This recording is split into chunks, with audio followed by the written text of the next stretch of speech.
Ուկրաինայի պաշտպանության ուժերը հայտարարել են, որ հաջող հակահարձակման արդյունքում Կուպյանսկում լիովին շրջափակել են ռուսական զինուժի խմբավորմանը։ Ուկրաինական կողմի տվյալներով վերջին օրերի ռազմական գործողությունների ընթացքում սպանվել է 1027 ռուս զինվորական, իսկ ուկրաինական ստորաբաժանումները հասել են Օսկոլ գետին, հյուսիսից կտրելով ռուսական զորքերի մատակարարման բոլոր ցամաքային ուղիները։ Հաղորդվում է, որ Կուպյանսկում գտնվող ավելի քան 200 ռուս զինվոր այժմ գտնվում է շրջափակման մեջ, իսկ մարտերը շարունակվում են քաղաքի կենտրոնում։ Ուկրաինական կողմը նշում է, որ քաղաքը շուտով կարող է ամբողջությամբ անցնել իրենց վերահսկողության տակ։ Կիևն այս զարգացումը գնահատում է որպես ռազմավարական առաջընթաց Խարկովի ուղղությամբ, որը կարող է զգալիորեն փոխել իրավիճակը ճակատի տվյալ հատվածում։ Ամերիկայի Միացյալ Նահանգների Վաշինգտոնի նահանգում արտակարգ դրություն է հայտարարվել հորդառատ անձրևների պատճառով։ Տեղատարապ անձրևների հետևանքով գետերը դուրս են եկել ափերից, ինչի հետևանքով սողանքներ եւ ջրհեղեղներ են եղել։ Սկագիտ շրջանում Սկագիտ գետի հեղեղատարածքում բնակվող քաղաքացիներին հրահանգել են տարհանվել դեպի ավելի բարձր գոտիներ։ Նախնական տվյալներով արդեն ավելի քան 70,000 մարդ տարհանվել է։ Իշխանությունը զգուշացնում է աղետալի ջրհեղեղների հնարավորության մասին։ Բացի այդ, սողանքի հետևանքով փակվել է Սիեթլից արևելք գնացող միջպետական մայրուղումի հատված, որտեղ ավտոմեքենաները մնացել են ցեղի մեջ եւ ծառերի տակ։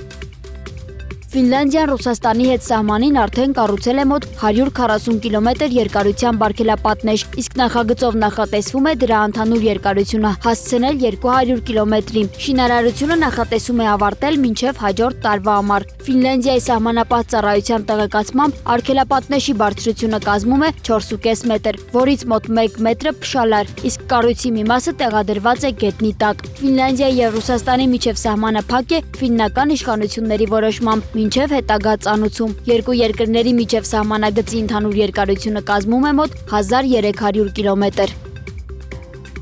Ռուսաստանը ՄԱԿ-ում սերտորեն գործակցում է Իրանի հետ իրանական միջուկային ծրագրի շուրջ, հայտարարել է Ռուսաստանի նախագահ Վլադիմիր Պուտինը Իրանի նախագահ Մազուդ Փեզեշքյանի հետ հանդիպման ժամանակ։ Բանակցությունները տեղի են ունեցել Աշկաբադում, որտեղ Պուտինը մասնակցում է Խաղաղության եւ վստահության միջազգային տարվան, միջազգային չեզոքության օրվան եւ Թուրքմենստանի մշտական չեզոքության 30-ամյակին նվիրված ֆորումին։ Պուտինի խոսքով Մոսկվան ներգրավված է բոլոր կարևոր միջազգային հարցերում, այդ թվում իրանական միջուկային ծրագրում։ Պուտինը վստահեցրել է, որ Մոսկվան աջակցում է Իրանին ՄԱԿ-ում։